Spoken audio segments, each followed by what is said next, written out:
पावन श्री वृंदावन धाम की भूमि पर परम पूज्य सदगुरुदेव भगवान द्वाराचार्य जगत गुरु निम्बारकाचार्य श्री मुकुंद देवाचार्य पीठाधीश्वर श्री राधेश्याम शरण देवाचार्य जी महाराज के मार्गदर्शन में विश्व प्रसिद्ध भगवान श्री कृष्ण की नगरी श्री धाम वृंदावन परिक्रमा मार्ग मिथिला कुंज आश्रम में निरंतर 24 घंटे अखंड श्री युगल नाम महामंत्र संकीर्तन 30 वर्षों से चल रहा है और अखंड अहर्निश 24 घंटे सदा श्री धाम वृंदावन में मिथिला कुंज में चलता रहेगा। आज विश्व भर में अनेकों मंदिर हैं, किंतु भागवत का कोई मंदिर नहीं है। तब हमारे पूज्य गुरुदेव के भजन संकल्प से ये भाव जागा कि श्री धाम वृंदावन में एक अलौकिक भागवत मंदिर बने, जिसमें वृंदावन आने वाले सभी भक्तगण एक साथ संपूर्ण भागवत श्लोक का दर्शन कर सकें। सदगुरुदेव के इस भाव को साक्षात करने के लिए विश्व में प्रथम बार श्री धाम वृंदावन मिथिला कुंज आश्रम में श्रीमद् भागवत महापुराण के 18,000 श्लोक शिलालेख लिखित भव्य दिव्य श्रीमद् भागवत महापुराण मंदिर बनने जा रहा है। आप सब भी इस दिव्य भागवत मंदिर में अपना तन मन धन से सहयोग कर श्री धाम वृंदावन में अक्षय पुण्य प्राप्त करें। एक श्लोक शिलालेख की सेवा राशि मात्र 5100 रुपए है, जिसमें आपके नाम से एक श्लोक शिलालेख पर लिखा जाएगा। इसी प्रकार से आप 2 श्लोक की दान राशि 11,000 रुपए, 5 श्लोक की दान राशि 25,000 रुपए, 11 श्लोक की दान राशि 51,000 रुपए और 21 श्लोक की राशि है 1,01,000 रुपए देकर अनंत पुण्य के भागी बन सकते हैं।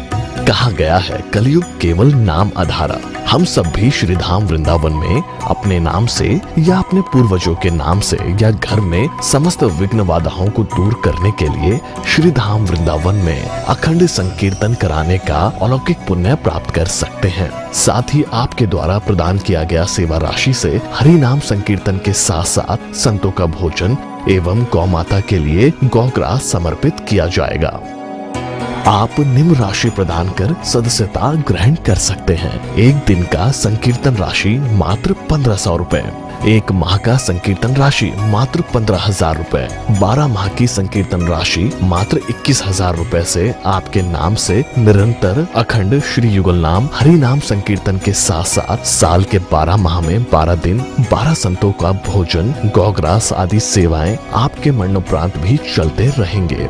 अतः आप एक छोटा सा संकल्प लेकर हमसे जुड़ सकते हैं और श्री धाम वृंदावन मिथिला कुंज आश्रम में आप आजीवन सदस्य रहेंगे। आप वृंदावन में जब भी आएंगे तो आपके रहने की निशुल्क व्यवस्था रहेगी। Account number 155850501309। अकाउंट होल्डर नाम Mithila Kunj trust, RTGS, NEFT, IFSC code ICIC 00011017, branch Vrindavan. Mobile number 9410810861। UPI Mithila Kunj trust @ICICI।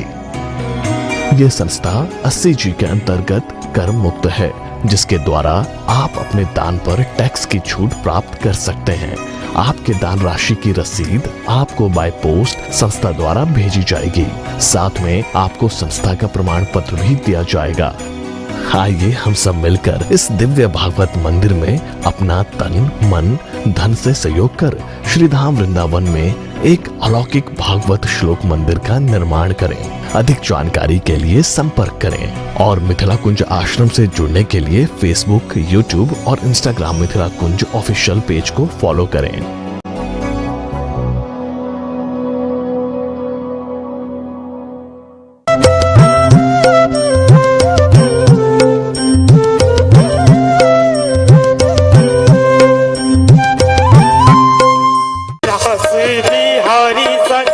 Radha सुकुमारी संग बिहारी संग राधा सुकुमारी संग ब्रज में विराजे रे श्याम संग राधा नाचे रे श्याम संग राधा नाचे रे।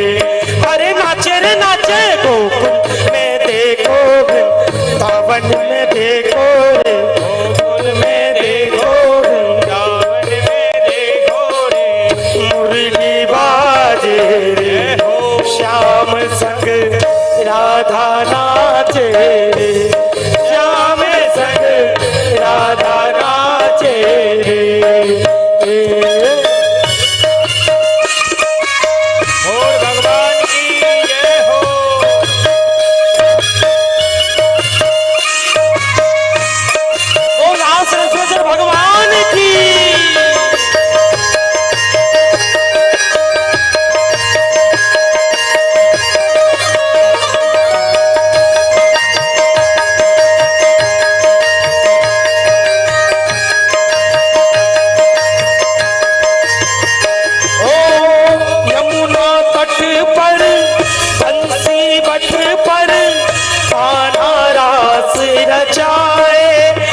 राधा नाचे रे श्याम संग राधा नाचे रे श्याम संग राधा नाचे रे श्याम संग रास रचो है यमुना किनारे कान्हा रास रचो है रास रचो है यमुना किनारे कान्हा रास रचो है महारास रचो है यमुना किनारे कान्हा रास रचो है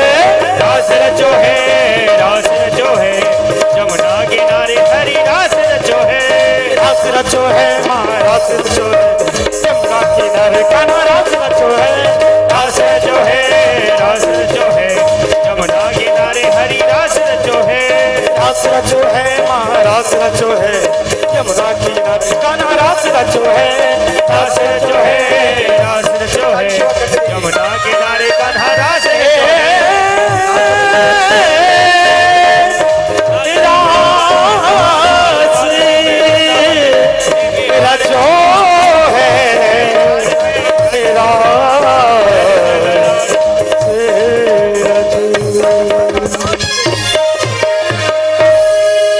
बोले रास बिहारी सरकार की जय जय जय श्री राधे।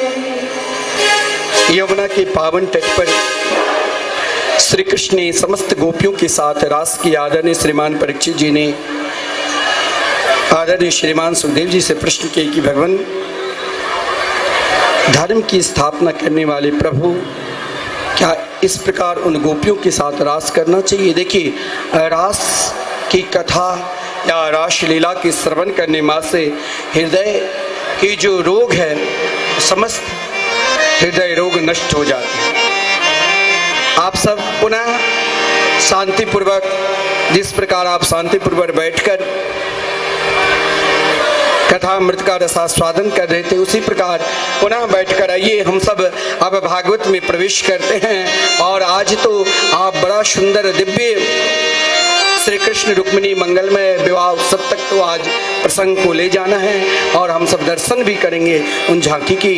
आइए हम सब पुनः भागवत में प्रवेश करने जा रहे हैं। भगवान ने समस्त ब्रजवासियों की इच्छा पूर्ण की। भगवान ने सुंदर महाराज दिव्य गो युगल गीत का भी वर्णन है। देवर्षि नारद जी ने देखा कि प्रभु जिस प्रकार प्रेममयी मधुराति मधुर लीला कर रहे हैं तो भगवान दुष्ट दुराचारी कंस को ना जाने बहुत वर्षों लग गए।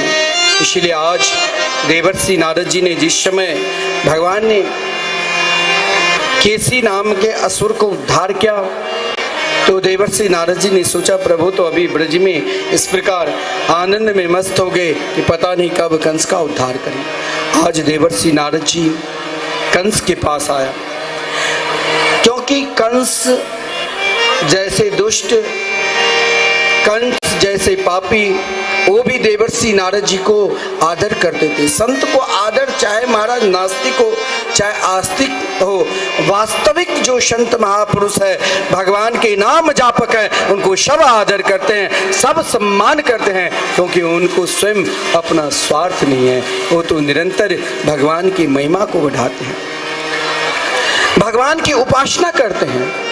आज देवर्षि नारद जी ने कहा रे कंस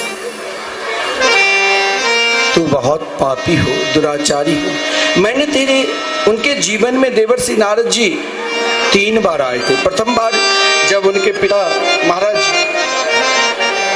कंस जन्म लिया और कंस को यमुना जी में प्रभावित कर दिया था। जब गंगा सागर के पास एक विशाल काठ की पेटी में बंद करके महाराज उग्रसेन जी ने उन्हें यमुना जी में प्रभावित कर दिया और जब समुद्र किनारे टकराए तो कंस विशाल रूप धारण कर लिया। उसे पता नहीं हम कहाँ जन्म लिए कहाँ से आए। तो देवर्षि नारद जी ने उन्हें कहा तो महाराज उग्रसेन की पुत्र कंस। दोबारा जब देवकी के प्रथम पुत्र को कंस ने छोड़ दिया तब और तीसरी बार अब देवर्षि नारद जी ने कहा दुष्ट अब हो गया, अब मुझे तेरा कल्याण करना है। बोले तुम जानते हो तुम्हारा शत्रु जो ब्रज में जन्म लिया है वो अभी तक है कि पधार गए। कंस ने कहा वो तो मुझे नहीं पता, अभी तक हमने जितने असुर को भेजा वो कोई लौट कर आए ही नहीं। बोले मालूम है तुमको वो कौन है? बोले यही तो मालूम नहीं चला।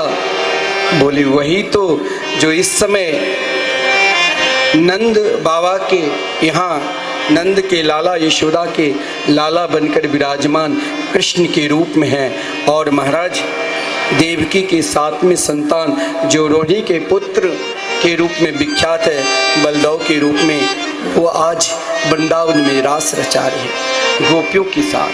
कंस को बहुत क्रोध आया और देवकी वसुदेव को मारने के लिए तैयार हो गए, लेकिन देवर्षि ने नारद जी निकाले, तो मेरा शिष्य होकर इस प्रकार अधर्म कर रहे हो, सर्प भी मर जाए और डंडा भी ना टूटे। बोले कौन सा उपाय करूं? बोले तुम्हारे पास अभी तो बहुत कुछ है। केसी नाम के असुर जिनके अंदर महाराज 60,000 हाथियों के बल था, वो वहाँ पर हिन हिन करता था। बोले इन असुर को भेजो। वो भी गया अश्व के रूप में, घोड़ा के रूप में। भगवान ने केसी घाट पे गोचारण कर रहे थे, उनका उद्धार कर दिया। बोले तुम्हारे पास तो अभी महाराज परशुराम के धनुष रखा हुआ है, और इतना ही नहीं, अभी तो तुम्हारे पास चारों ओर मुष्टिक शल्य तोषक सब की सब है। तुमसे कृष्ण को बुलाओ और फिर आसानी से विजय श्री मिल जाए। देवर्षि नारद जी ने कंस को कहा, और फिर कंस को समझाकर भगवान के पास गए। भगवान से भी प्रार्थना की, प्रभु मैं परसों कंस को मारना देखना चाहता हूँ। भगवान ने कहा आप वहाँ कुछ यहाँ कुछ, लेकिन कहा प्रभु अभी आपकी लीला बहुत बाकी है। आपने तो भक्तों को प्रेम प्रदान कर दिया, अब जरा आप अपना ऐश्वर्य लीला का भी वर्णन करिए। भगवान ने कहा ठीक है देवर्षि नारद जी, आप सीधे यहाँ से लौट जाओ। अगर किसी ब्रजवासी को यह मालूम पड़ जाए कि मैं मथुरा चला जाऊँगा, तो फिर मैया यशोदा मुझे नहीं जाने देगी। इधर कंस ने रात्रि के समय सोचा कि श्री कृष्ण और बलदेव भैया को लेने के लिए किसे भेजूं, तो कोई सब तो असुर ही था।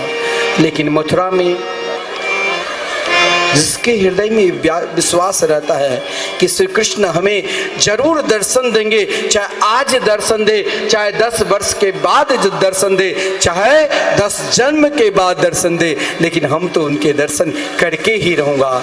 वही एक भक्त मथुरा में अक्रूर जी नाम के भक्त था। आज कंस ने अक्रूर जी के पास जाकर अक्रूर जी ने सोचा, देखिए दुष्ट अत्यधिक नमन करे तो समझ लेना दुष्ट की महाराज दीनता में भी विश्वास नहीं करना, और दुष्ट की नम्रता में भी विश्वास नहीं करना।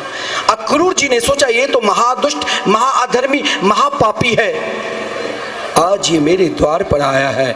कंस ने दुष्ट अगर नमन करे तो वहां डरना चाहिए। कंस ने आज अक्रूर जी के चरणों में प्रणाम किया और अक्रूर जी को रोते हुए कहा कि संपूर्ण मथुरा में ना जाने एकमात्र आप ही हमारा है। बोले क्यों?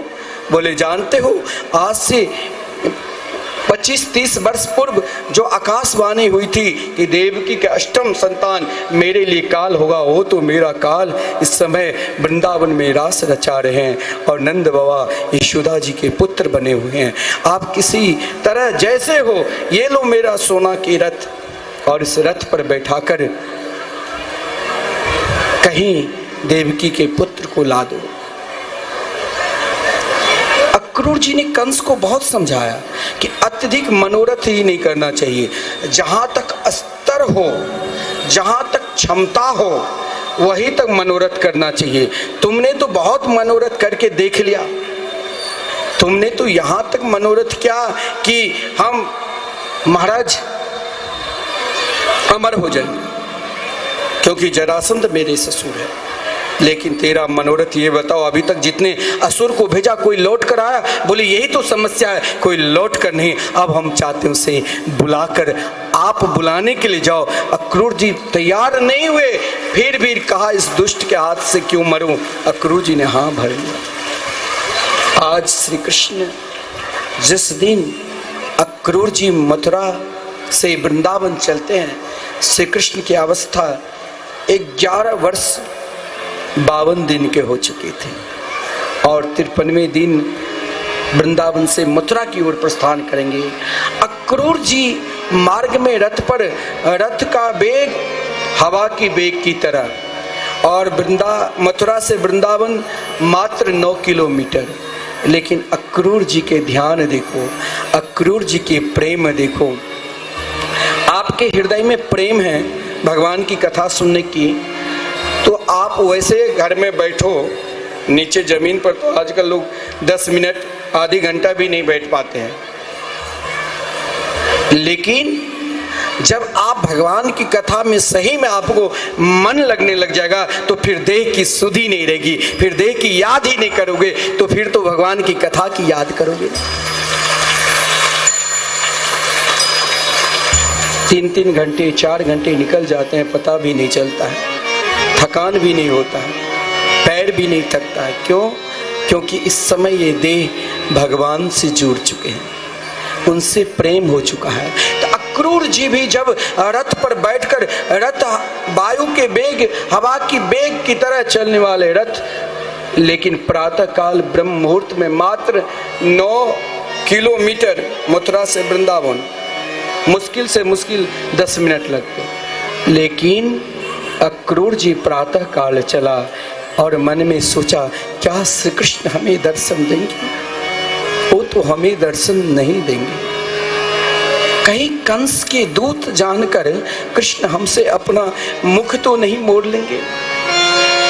यही सोचते सोचते अक्रूर का रथ ठहर गया और कृष्ण की याद में अक्रूर जी की समाधि लग गई और अक्रूर जी आगे बढ़ता ही नहीं था।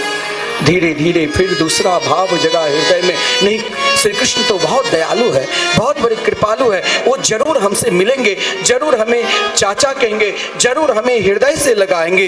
इस प्रकार महाराज कृष्ण की याद में अक्रूर जी आगे बढ़ रहे हैं, रथ भी चल रहा है, लेकिन रथ मार्ग भूल जाता है। आज अक्रूर जी को नहीं भूख लग रही है, नहीं प्यास लग रही है, जिंदगी से उदास होकर मन में एक विश्वास था, श्री कृष्ण तो बहुत दयालु है, बहुत कृपालु है, वो जरूर हमें दर्शन देंगे, जरूर हमें दर्शन देंगे। विश्वास को लेकर अक्रूर जी ने रथ को आगे चलाया। इधर श्री कृष्ण आज महाराज गौचारण करने के लिए तो नित्य श्री कृष्ण की दैनिक नियम है। आज प्रातः काल श्री कृष्ण भी गोचारण करने के लिए निकले थे, लेकिन गौ की प्रेम, आज गौ घास छोड़ दिया। कृष्ण प्रेम में गौ जब रोते हैं तो कृष्ण के लिए, गौ जब खाते हैं तो श्री कृष्ण की प्रसन्नता के लिए, गौ जब दूध भी देते हैं तो श्री कृष्ण की प्रसन्नता भोग के लिए। आज गौ घास छोड़कर एक नज़र से गौ पहले ही जान गई थी, हमारे घर में जो गौ माता की हम सेवा करेंगे वो गौ माता ही ऐसा है घर के प्राणी जो भूत भविष्य वर्तमान जानते हैं। इसलिए गौ की सेवा सभी प्राणी को करना चाहिए। गौ ग्रास हर व्यक्ति को निकालना चाहिए। वृंदावन में तो जिस प्रकार गोपाल की पूजा होती है उसी प्रकार गौ माता की भी पूजा होती है, दोनों की बराबर ही पूजा। गोपाल और गौ माता की सेवा करोगे तभी गोविंद मिलेंगे, तभी श्री कृष्ण प्रेम मिलेगा। आज श्री कृष्ण काली कमली ओढ़े हुए गौ के पीछे पीछे जा रहे हैं। गोधूली के समय तनिक गर्मी के कारण और सूर्य के किरण लाली होने के कारण श्री कृष्ण के सामला सलोना स्वरूप पे, उनके मुखार बिंद पर महाराज गौ के चरण धूल पड़ने से और महाराज सूर्य के किरण पड़ने से लग रहा है कि कोई देवता आकर आज श्री कृष्ण को श्रृंगार स्वयं हाथ से किए। आगे आगे गैया जा रही है, पीछे पीछे श्री कृष्ण चल रहे हैं। अक्रूर जी रथ पर आया, जो ही श्री कृष्ण को देखा साष्टांग श्री कृष्ण को चरणों में प्रणाम किया। श्री कृष्ण ने हृदय से लगाकर अक्रूर जी को कहा, चाचा ये आप क्या कर रहे हो? गौएं तो घास छोड़कर कृष्ण की ओर देख रहे हैं, अक्रूर जी भी श्री कृष्ण की ओर देख रहे हैं, लेकिन अक्रूर जी को भगवान ने अपने साथ बैठाया और कहा, अक्रूर चाचा आप, मैं सब कुछ जानता हूँ कि आप क्यों आए हो, किस अभिप्राय से आए हो, लेकिन आप चिंता मत करो, मैं परसों उन दुष्ट दुराचारी पापी कंस का उद्धार करूँगा। लेकिन एक जो हमारी मैया है ना, मैया यशोदा से आप ये मत कहना, श्री कृष्ण स्वयं चालाकी के काम किए और अक्रूर से कहा, जो सत्य आपने हमें बताया कि कंस हमें मारना चाहता है, मैं विश्वास देता हूं कि परसों मैं कंस को स्वयं उद्धार करूंगा, लेकिन ये बात आप मेरी मैया से नहीं करना। मैया यशोदा तो बहुत भोली भाली है। मैया यशोदा की सहजता, मैया यशोदा की प्रेम, मैया यशोदा की दीनता, कभी कभी श्री कृष्ण भी माखन नहीं खाकर मैया को हृदय से लगाकर मैया यशोदा कन्हैया की मस्तक चूमते और कन्हैया मैया की। अक्रूर जी को स्वयं श्री कृष्ण ने कहा कि आप ये मत कहना कंस हमें मारना चाहता है, आप तो यही कहना मैया से और बाबा नंद से कि समस्त ब्रजवासियों को कंस बुलाया है, क्योंकि कंस ने विशाल धनुष यज्ञ कर रखा है। नंद बाबा तो मान गए, नंद बाबा तो सभी ब्रजवासियों को सूचना भी दे दिया, परंतु मैया यशोदा के प्रेम का वर्णन भला कौन कर सकता है। माता यशोदा जब देखा अक्रूर जी आए हैं तो स्वयं नाना प्रकार के व्यंजन बनाकर तैयार की कि बहुत दिन के बाद घर पे कोई मथुरा से मेहमान आए। नंद बाबा ने अक्रूर जी को कुशल समाचार पूछा, मैया ने थाल लगा दिया, अक्रूर जी भी बैठे हैं, नंद बाबा भी बैठे हैं, लेकिन कन्हैया तो मैया यशोदा के साथ ही खाते थे।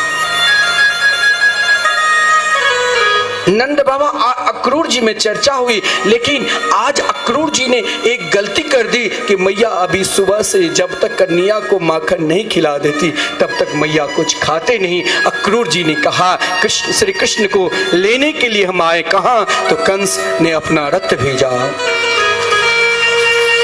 ये सुनते ही मैया यशोदा अब मुख में ग्रास लेने ही वाले थी, ग्रास को भोजन को यहीं छोड़कर और दौड़ते हुए अक्रूर के चरण पकड़कर रुदन करने लगे।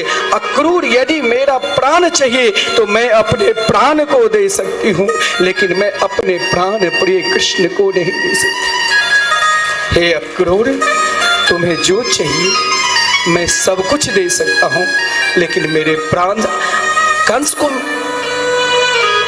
कन्हैया चाहिए तो पहले मेरे प्राण कंस को लेते जाओ और फिर मेरे लाल को ले जाना, मैं अपने लाल को, अपने कृष्ण को नहीं ले जाने। कन्हैया ने मैया को बहुत समझा, मैया को बहुत सांत्वना दी। आज से कृष्ण ने कहा कि आज पता नहीं कौन से दिन है, जब श्री कृष्ण गौचारण करने के लिए गए तो आज गौ भी गौशाला में घास नहीं खाकर कृष्ण की ओर देखता था। कन्हैया, तुम छोड़कर मुझे चले जाओगे? हे कृष्ण, अब कल से कौन बंसी बजाते हुए मेरे पीछे पीछे चलेंगे? और गाय को तो संभाला, लेकिन आज मैया को कौन संभाले? माता यशोदा कन्हैया को हृदय से लगाकर, महाराज कन्हैया को हृदय से लगाकर बार बार मैया एक ही प्रश्न, हे कृष्ण, क्या तुम कल चले जाओगे? कन्हैया ने कहा नहीं, लेकिन मैया को नींद नहीं आ रही थी, क्योंकि बाबा नंद ने तैयारी कर ली थी, इसीलिए मैया यशोदा को नींद आ ही नहीं रही थी। मैया यशोदा ने कन्हैया को तो हृदय से लगाकर सो गए। कन्हैया की मात्र अवस्था 11 वर्ष 52 दिन के हैं। आदरणीय श्रीमान सुखदेव जी वर्णन करते हैं कि भगवान के 2 रूप है, एक वास्तविक और एक व्यवहारिक। जब माता यशोदा ने श्री कृष्ण को हृदय से लगाकर सोए तो माता यशोदा को नींद तो नहीं आ रही थी, लेकिन कृष्ण एक पल के लिए, एक क्षण के लिए चैन से सो गए। चैन से सोने के कारण मैया यशोदा उन खंभे को पकड़कर, जिन खंभे में स्वयं श्री कृष्ण कभी माखन चोरी करके कहता, देखो मैया, अपने ही रूप को, अपने प्रतिबिंब को देखता मैया दौड़ कर आ, मेरे घर में चोर चोरी करने के लिए आ गया। मैया कन्हैया को कहती, चोर नहीं कन्हैया, ये तो तुम ही हो। कभी कभी माखन चोरी करके भागते तो यशोदा की महल में जो खंभे हैं उन खंभे को पकड़कर छुप जाते। आज मैया उन्हीं के सहारे श्री कृष्ण को पुकार रही है, कन्हैया क्या तुम छोड़कर मुझे चले जाओगे? हे कृष्ण, अब तुम क्या मेरे पुत्र बनकर नहीं रहोगे? श्री कृष्ण को मैया के बिना चैन कहाँ। मैया यशोदा को कहीं नहीं देखा। इधर मैया यशोदा खंभा के आश्रय लेकर कृष्ण की याद में रो रही थी। श्री कृष्ण पीछे पीछे गया और मैया यशोदा के अंक भर लिया हृदय से। मैया यशोदा ने कहा, कृष्ण क्या तुम चले जाओगे? कन्हैया ने कहा, नहीं मैया, मैं नहीं जाऊंगा, मैं परसों लौट कर आऊंगा। यही एक शब्द का जो सांत्वना दे दी, मैया मान गई। मैया ने कन्हैया को हृदय से लगाकर सो गए। आदरणीय श्रीमान सुखदेव जी कहते हैं, आज भगवान ने कहा, मैया अब मेरी वास्तविक प्रेम की लीला यहीं तक, अब मेरे ऐश्वर्य लीला होगा। मैया के हृदय में छुप गए। बोले, मैया अब जब तुम नेत्र बंद करके पुकारोगी तभी मैं आऊँगा। इधर प्रातः काल हुआ। समस्त ब्रजांगनाएं को जब सूचना मिली कि कल श्री कृष्ण हम सबको छोड़कर चले जाएंगे, समस्त ब्रजांगनाएं दौड़ती हुई भागती हुई रात्रि के समय ही नंद महल के समीप आकर ब्रह्मा जी के ऊपर ही नाराज हो और ब्रह्मा जी से कहने लगे, ओहो विधात से तब न क्वचि दया संयोज मैत्र्या प्रणदेयेन देहिना तामसा कृता व्योन क्षेपार्थकं विक्रीडितं तिर्भक्चेष्टितं यथा।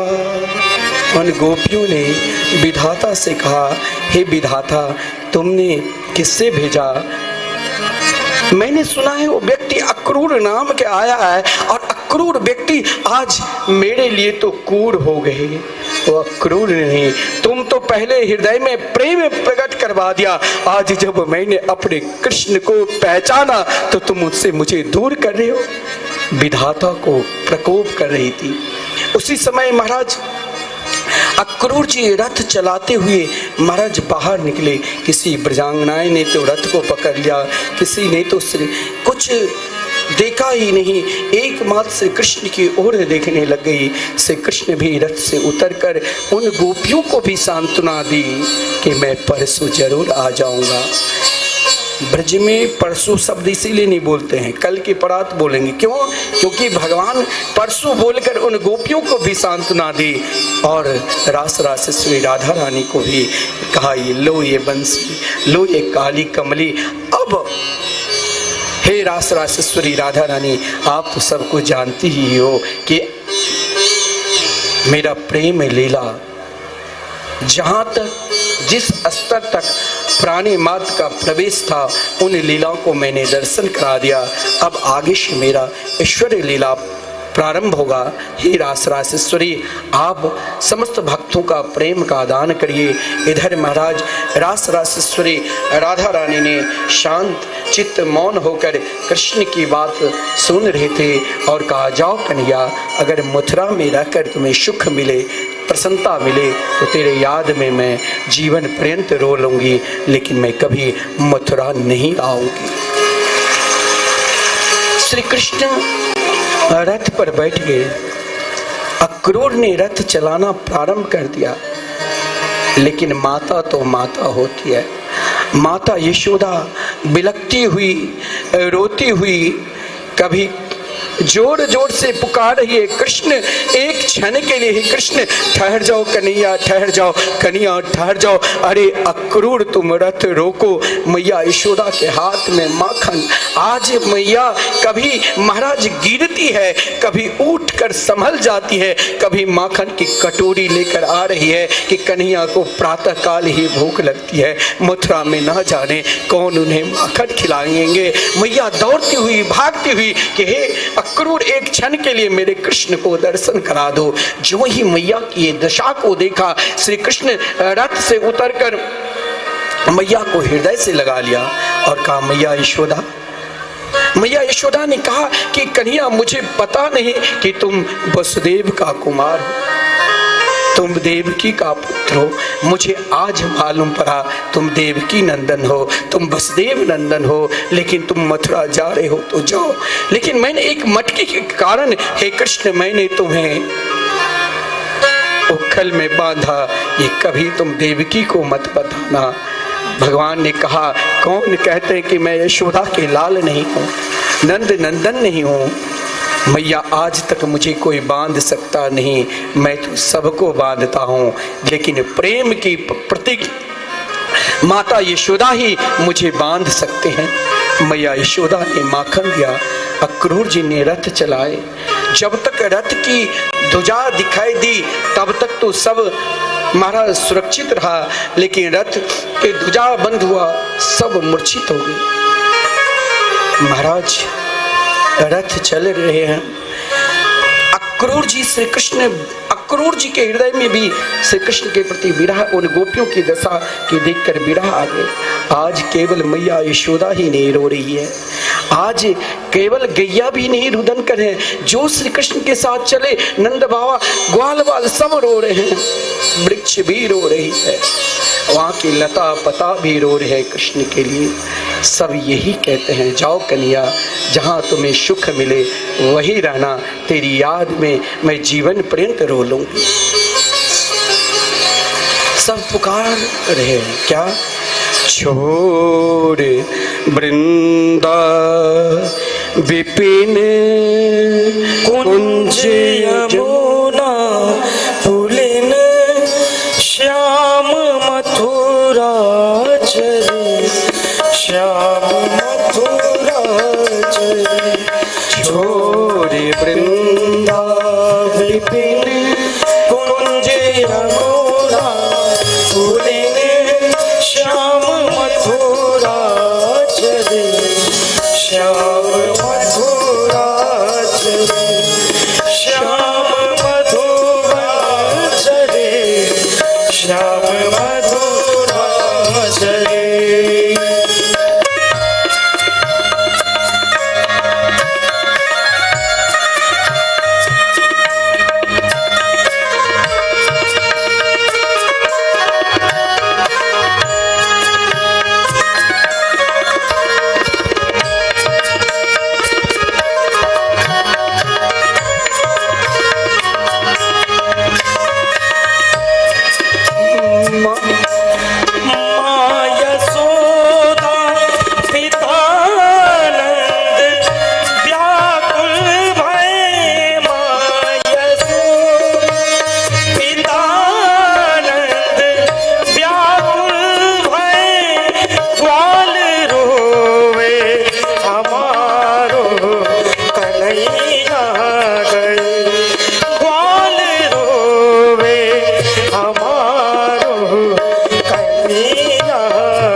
श्याम मधुवन चले, श्याम मधुवन चले।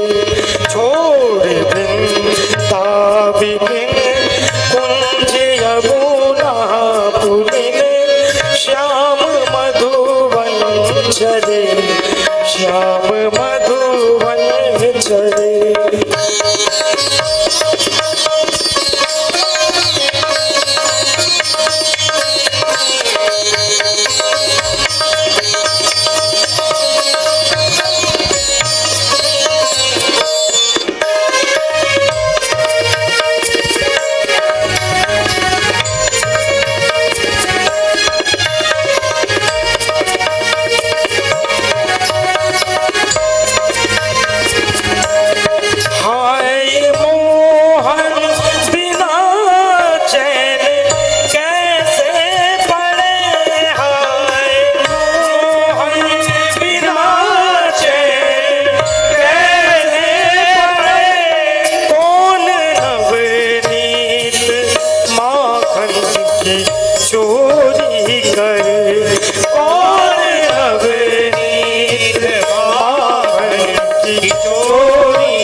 मधुवन चले, श्याम मधुवन चले, छोड़ वृंदावन कुंज नमोरा तुले, श्याम मधुवन चले, श्याम मधुवन चले, श्याम मधुवन चले, श्याम मधुवन चले।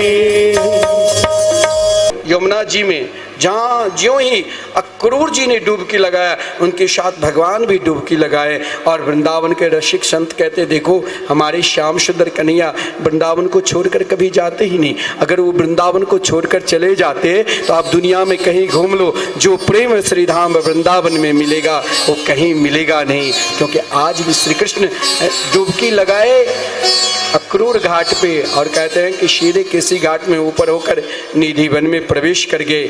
क्योंकि भगवान की प्रतिज्ञा है कि पाद मेकम कक्षा में त्यक्त्वा वृंदावनम मुने, भगवान वृंदावन से बाहर एक कदम कहीं जाते ही नहीं।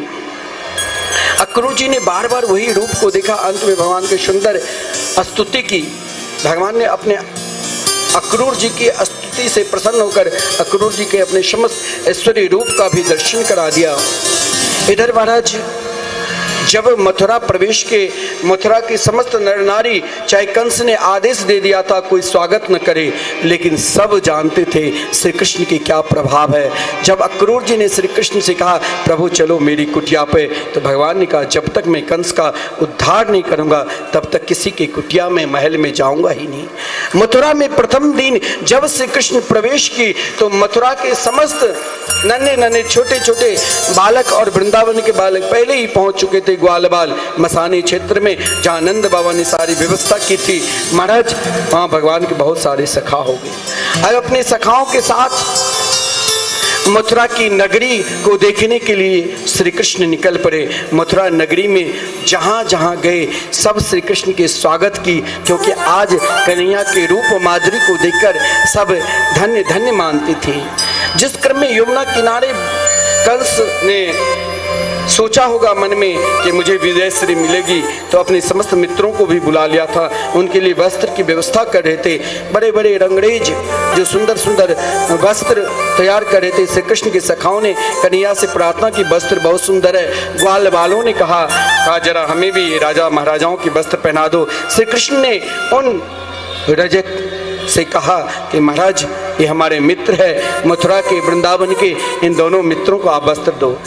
सब जो धोबी था समर्पित करने लग गया वस्त्र, लेकिन उनका जो प्रधान था और महादुष्ट पापी था उसने कहा अरे इन वस्त्र पर अधिकार आपका है ही नहीं। श्री कृष्ण के समीप अब शब्द बोल दिया। कन्हैया ने एक थप्पड़ लगा दिया, धराम से गिरा। उनका गोविंदाय नमो नमः हो गए और कहा पहनो मेरे मित्र राजा महाराजाओं के वस्त्र। वो धोबी कोई साधारण धोबी नहीं था। पूर्व जन्म में जिसने माता जानकी के विषय में गलत अपशब्द बोला था, प्रभु श्री राम ने उस समय मर्यादा के रूप में अवतार लिए थे, जिस कारण को दंड नहीं दिया। लेकिन तुम दंड के पात्र हो, तुमने मेरी पत्नी के विषय में गलत अपवाद किया, मैं तुम्हें दंड दूंगा। लेकिन रामावतार में मुझे मर्यादा और राज धर्म को भी देखना है। कृष्ण अवतार में आज उन धोबी को, क्योंकि माता जानकी की कृपा, चाहे अधर्मी से अधर्मी, पापी से पापी, अगर माता जगदम्बा की कृपा हो गई तो उनका कल्याण तो होगा ही। क्योंकि उन धोबी ने भी माता से प्रार्थना की थी कि मेरा भी कल्याण हो। जब माता जानकी अपने दिव्य धाम को जाने लगी थी, पृथ्वी में समा गई थी, आज भगवान ने उनका उद्धार किया, धोबी का उद्धार किया। लेकिन वस्त्र बड़े बड़े, तो आगे एक दर्जी था जिनके अंदर हजारों दर्जी काम करते थे। उन वस्त्रों को देखकर महाराज सभी का वस्त्र जिनकी अवस्था जिस प्रकार वैसे कर दिया। उस दर्जी भी पूर्व जन्म में मिथिला के ही रहने वाले थे। जब प्रभु श्री राम के लिए सुंदर वस्त्र महाराज जनक जी ने तैयार किया, उनकी इच्छा हुई कि मैं स्वयं प्रभु को दुल्हा स्वरूप में तैयार करूं, लेकिन महाराज जनक ने वो सौभाग्य नहीं दिया। लेकिन भगवान ने कहा चिंता क्यों कर रहे हो, तुमको ये सौभाग्य जरूर मिलेगा। मेरे को कृष्ण अवतार में आज उनको सौभाग्य मिला। भगवान ने उन पे भी कृपा की। आगे महाराज श्री रामा नाम के एक माली था, वो रोज सुंदर सुंदर पुष्प के माला बनाकर कंस को पहनाते थे। आज जब श्री कृष्ण के रूप माधुरी को देखा तो श्री कृष्ण को पहना दिया। श्री कृष्ण ने उन्हें भी भक्ति प्रदान की। और 3 जगह से टेढ़ी मेढ़ी चाल में चलने वाली कुब्जा, जो महाराज जिनको देखकर सब गाली देते थे, जिन्हें मजाक सब करते थे, लेकिन जब कुब्जा ने श्री कृष्ण को तिलक लगाया तो भगवान ने कुब्जा को भी दिव्य रूप प्रदान कर दी। कितने दयालु और कृपालु मेरे गोविंद है। कुब्जा ने कहा प्रभु मेरे महल में चलो। बोले नहीं अभी नहीं, जब तक कंस का उद्धार नहीं करूंगा।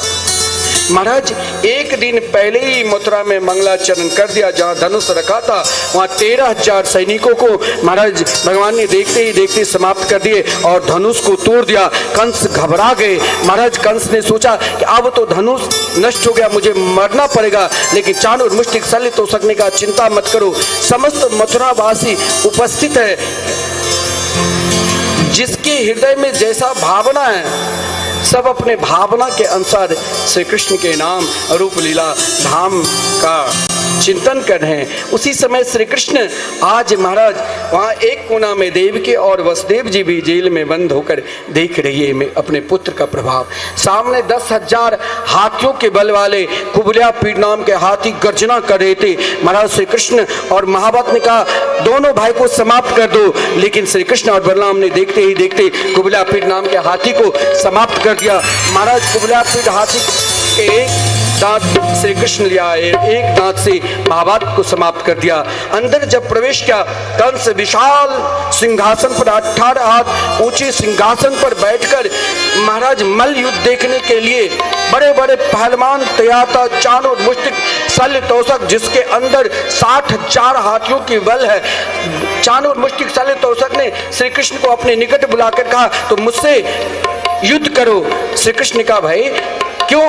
बोले महाराज की इच्छा है। बोले महाराज की इच्छा है तो लो मैं अपने ग्वाल वालों के साथ पहलवानी कर लेता हूँ, कहाँ तुम कहाँ मैं। लेकिन चाणूर ने कहा ना बालो ना किशोरस तुम बलश्च बले नाम बल, नहीं तुम बालक और नहीं तुम किशोर हो, तुम बलशाली में सर्वश्रेष्ठ बलशाली श्री कृष्ण हो, तुम मेरे से युद्ध करो।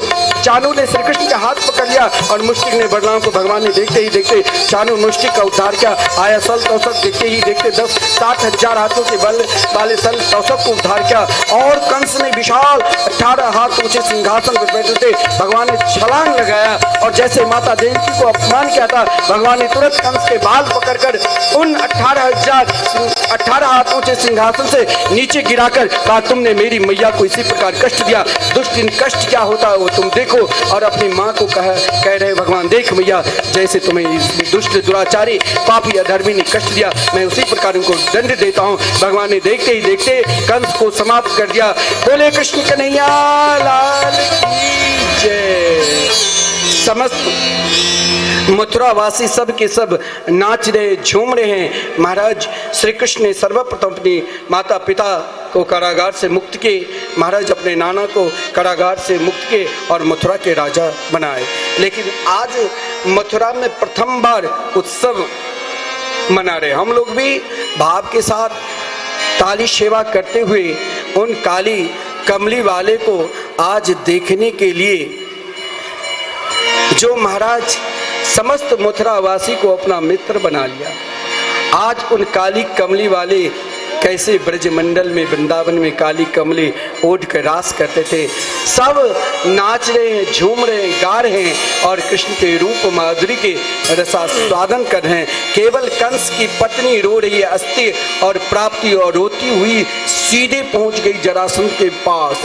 उन्हें पहुंचने दो, इधर तो मथुरा में आनंद उत्सव चल रहे हैं। हम लोग भी भाव के साथ महाराज आनंद मनाए, उत्सव मनाए और पुकारे तू मेरा यार है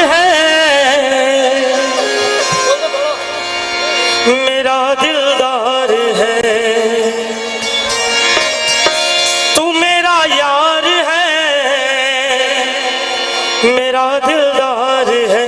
हाय काली कमली वाला मेरा यार है, काली कमली वाला मेरा यार है। मेरे मन का मोहन तू दिलदार है, ओ काली कमली वाला मेरा यार है। मेरे मन का मोहन तू दिलदार है।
तराना, गाऊं बस अब यही तराना, गाऊं बस अब यही तराना, मनमोहन में तेरा दीवाना, गाऊं बस अब यही तराना, गाऊं बस अब यही तराना, गाऊं बस अब यही तराना। श्याम सलोने तू मेरा रुजवार है, श्याम सलोने तू मेरा रुजवार है, मेरे मन का मोहन तू दिलदार है, ओ काली कमली वाला मेरा यार है, ओ मेरे मन का मोहन तू दिलदार है। भैया आप लोग को आनंद आ रहा, शब्द समझ में आ रही है क्या? तो प्रेम से ताली की सेवा करें। ऐसा बैठे हुए लग रहा है कि जैसे अभी रुक्मणी विवाह भी होने वाला है, तो प्रेम से ताली की सेवा करते हुए बोल बांके बिहारी लाल की। अरे काली कमली वाला मेरा यार है, मेरे मन का मोहन तू दिलदार है, ओ काली कमली वाला मेरा यार है, मेरे मन का मोहन तू दिलदार है।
ये जीवन अब तेरे हवाले, ये जीवन अब तेरे सहारे, तू मेरा मैं तेरा प्यार, ये जीवन अब तेरे सहारे, ये जीवन अब तेरे सहारे, ये जीवन अब तेरे सहारे, तेरे हाथ इस जीवन की पतवार है, तेरे हाथ इस जीवन की पतवार है, मेरे मन का मोहन तू दिलदार है, ओ काली कमली वाला मेरा यार है, मेरे मन का मोहन तू दिलदार है, तू मेरा यार है, मेरा दिलदार है, तू मेरा यार है, मेरा दिलदार है, हाय काली कमली वाला मेरा यार है, मेरे मन का मोहन तू दिलदार है, ओ काली कमली वाला मेरा यार है, मेरे मन का मोहन तू दिलदार है।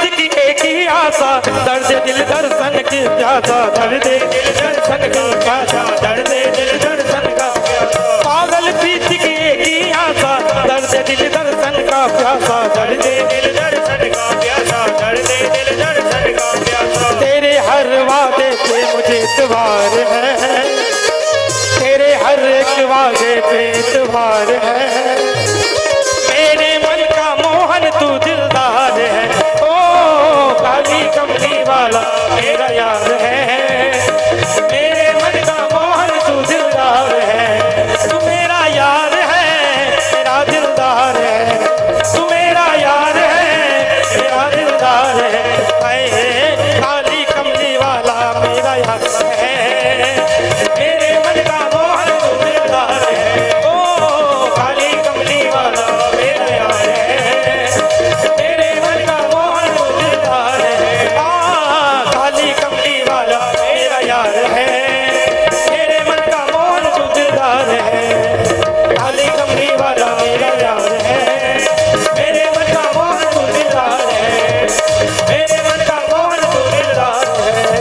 मेरे मन का मोहन को दिलदार।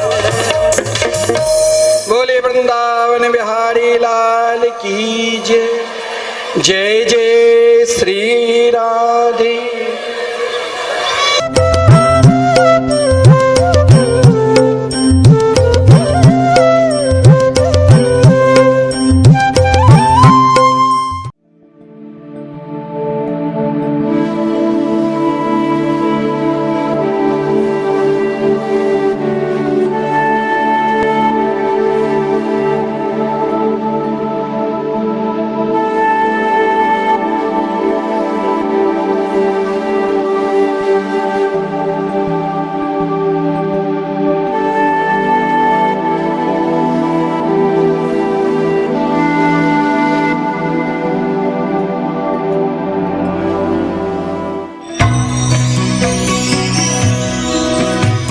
परम पावन श्री वृंदावन धाम की भूमि पर परम पूज्य सदगुरुदेव भगवान द्वाराचार्य जगत गुरु निम्बारकाचार्य श्री मुकुंद देवाचार्य पीठाधीश्वर श्री राधेश्याम शरण देवाचार्य जी महाराज के मार्गदर्शन में विश्व प्रसिद्ध भगवान श्री कृष्ण की नगरी श्री धाम वृंदावन परिक्रमा मार्ग मिथिला कुंज आश्रम में निरंतर 24 घंटे अखंड श्री युगल नाम महामंत्र संकीर्तन 30 वर्षों से चल रहा है और अखंड अहर्निश 24 घंटे सदा श्री धाम वृंदावन में मिथिला कुंज में चलता रहेगा।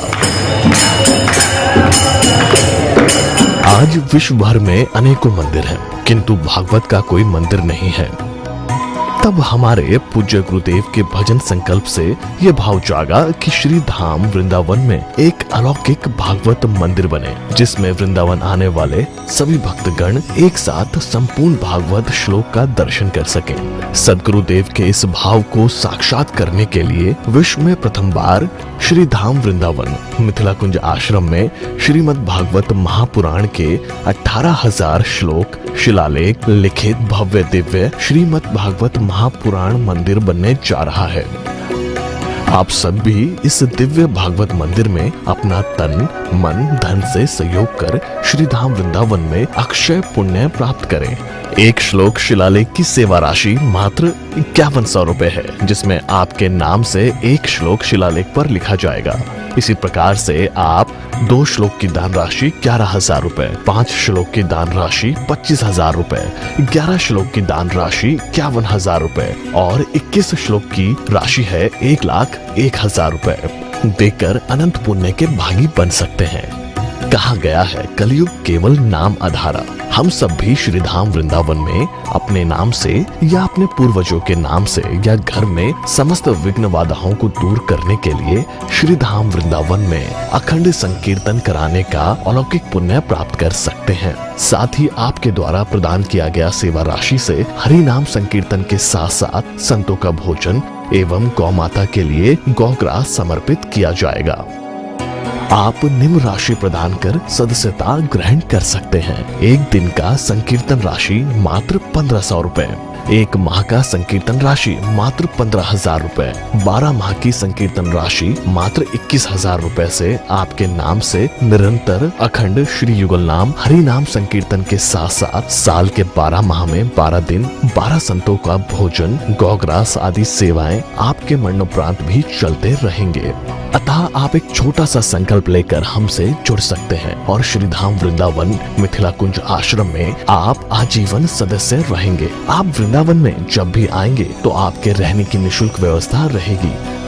Account number 158505001309। अकाउंट होल्डर नाम Mithila Kunj trust, RTGS, NEFT, IFSC code ICIC 00010117, branch Vrindavan. Mobile number 9410810861। UPI Mithila Kunj trust @ICICI।